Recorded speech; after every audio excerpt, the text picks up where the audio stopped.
Good morning. All right, let's see if we can spend the day getting the sun at the right hours and look at how the sun hits as it's coming up. It is 8 a.m. There is no direct sunlight anywhere on my yard. In fact, if we look up, we can see the sun across the street hitting, beaming through, and that's what we're going to watch. The corner and the sun coming to us. So 8 a.m. the sun's way out there. By about 10 a.m. the sun will be hitting right in here, I believe, is what I saw the other day. But sun's changing, we're going into winter, so we'll see what differences that might be with the exact times. We're still looking for the general idea. It doesn't matter what time it is, it's just the same sun pattern. Like, for example, that corner down doesn't really get direct sun all day, but midday when sun's going down, it does peek through and hit just this little patch right in there. So we'll look at those factors. All right, good morning, and hope this helps some of y'all decide where to plant plants in your own yard by taking this into a factor. All right, let's do it. All right, so we're back. Missed a couple hours, had to talk to a plumber, but this is 10 a.m. right even with my first blocks, as you can see, and the shade goes all the way over.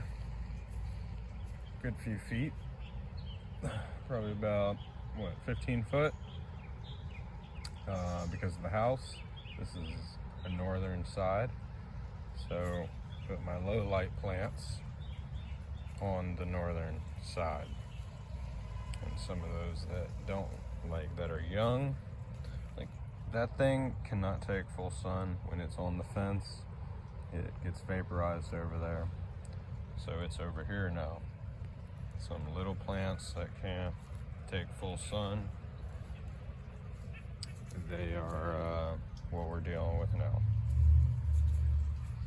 Up in the half shade. Aw, he got away. My Pac-Man frogs eat the brown anoles, and that's how we have populated our green anoles a little better. So, sun at 10, just barely hitting this point. So our full sun plants, like the bananas, are getting sun earlier because the house doesn't block it. Block the sun, that is. Plumeria is just getting tall enough to see the sun in early morning like this. It's been years.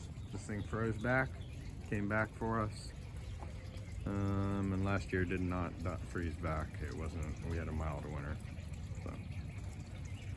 All right, let's wait a couple hours and see where we are. So I started recording about 10:05, and you can actually watch the sun move slowly.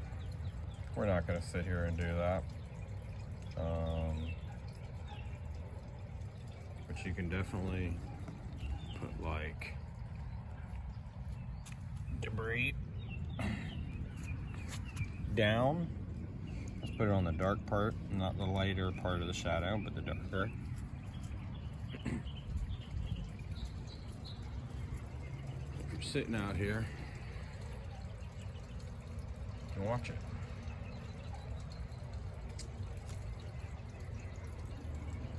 You can actually see the sun move if you watch it close enough. We're not going to see it from back here, but just a general idea how you're going to see that sun move. I noticed in my reptile room I could watch it move down the wall. I was like, wow, the sun moves quite incredibly quick with the rotation of the earth, obviously. Anyway, let's look at it in an hour, if I can pinpoint the time right. Well, I got distracted. So, about 10 o'clock, the shadow was up there. It's 11:30. The shadow's here. So some of these don't get sun till almost noon.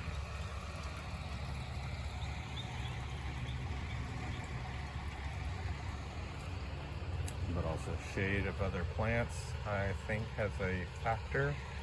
Like my, what's it, money tree?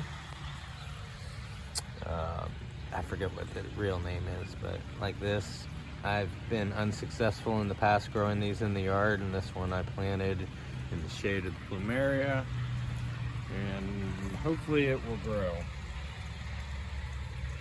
All right, till the next hour.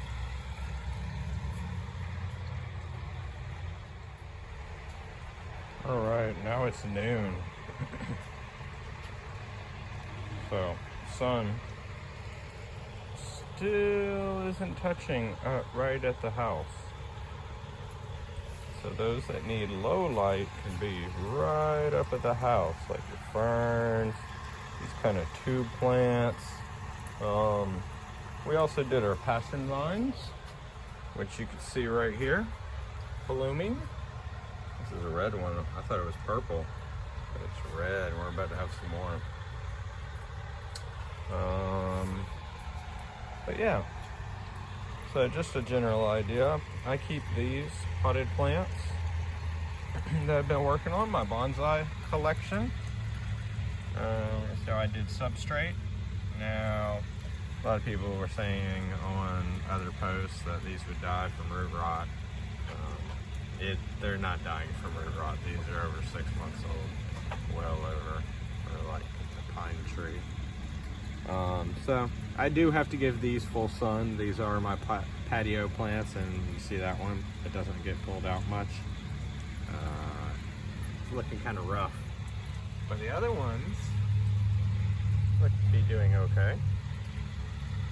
So anyway, I use a combination of the Actiflora, sphagnum moss, Aquiflora, and there's a peat moss layer with then perlite.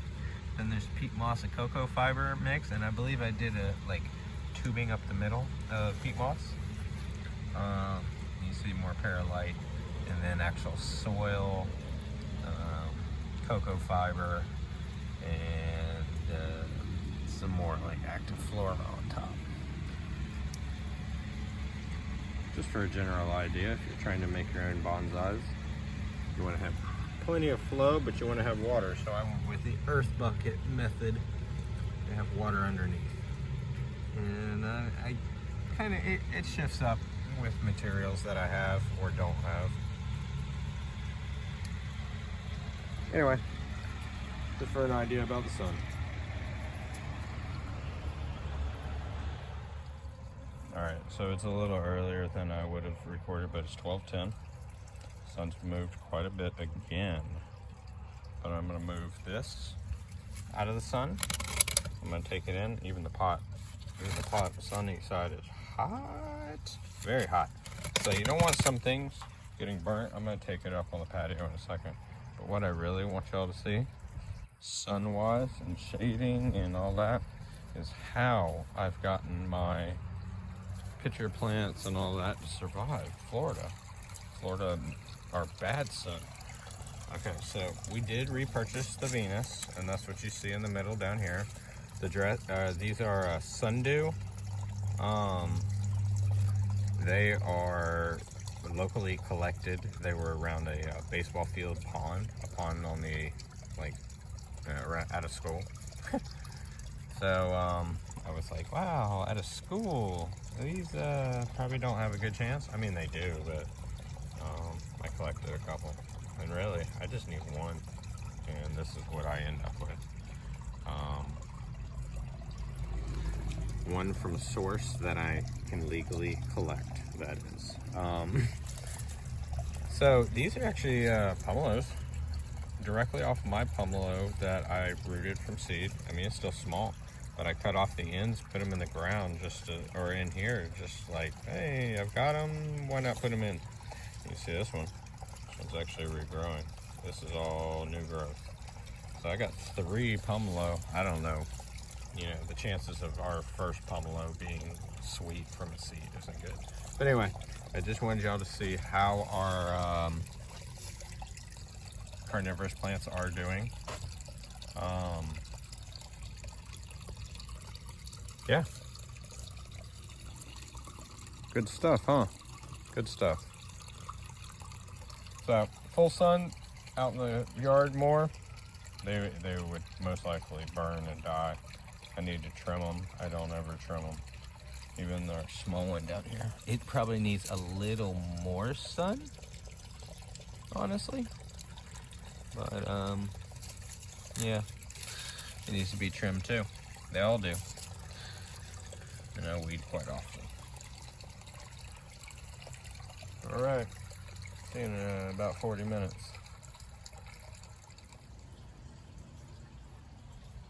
So it's 1:40 right now. Our line now is over there.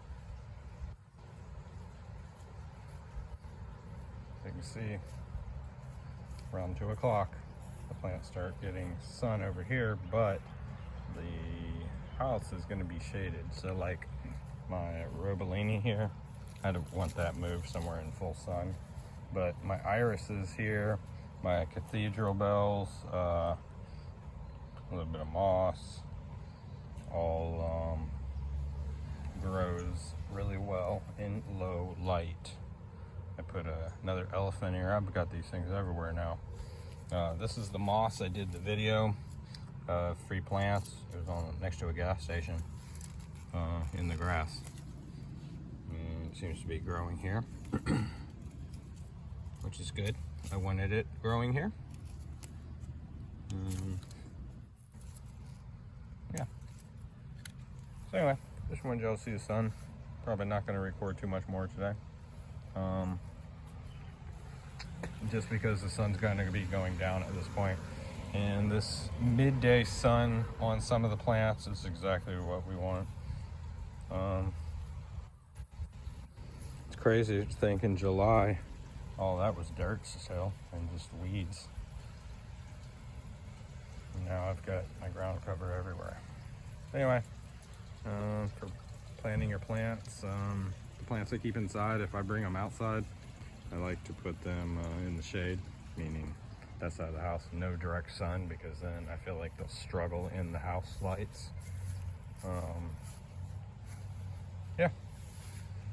So it's just a look at the sun and how it moves, and what you like when it's our hottest 100 degrees out here, you don't want full sun on some of the plants. So the house kind of protects them, gives them a little shade. All right, y'all. Let's look at it a little bit later, and that'll probably be the last glance we look at. So you can see, about 3 o'clock, sun hits the patio, comes through the lattice.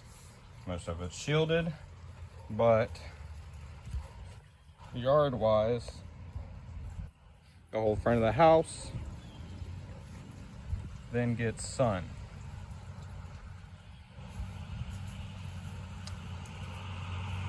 And as you can see over here, it's still shaded. So this will help with, I think, plants inside as well. Keeping things in the shade versus full sun, and then trying to convert to lights. Yeah, just a thought. I mean, really, that's all we were going to talk about. I showed you my Venus, our carnivorous plants. I've shown y'all pretty much everything. I moved a couple things. I moved that from over there. Didn't want that next to banana. So, yeah, sun-wise, that's what we got. We're trying to figure things out, where they should go best. Thanks for watching, y'all. I hope y'all like this. Hope it helps y'all with either your own yards or things in tanks, understanding what's going on. little better by watching outside and how things are in nature. All right, y'all. Again, like, subscribe. I'll see y'all later.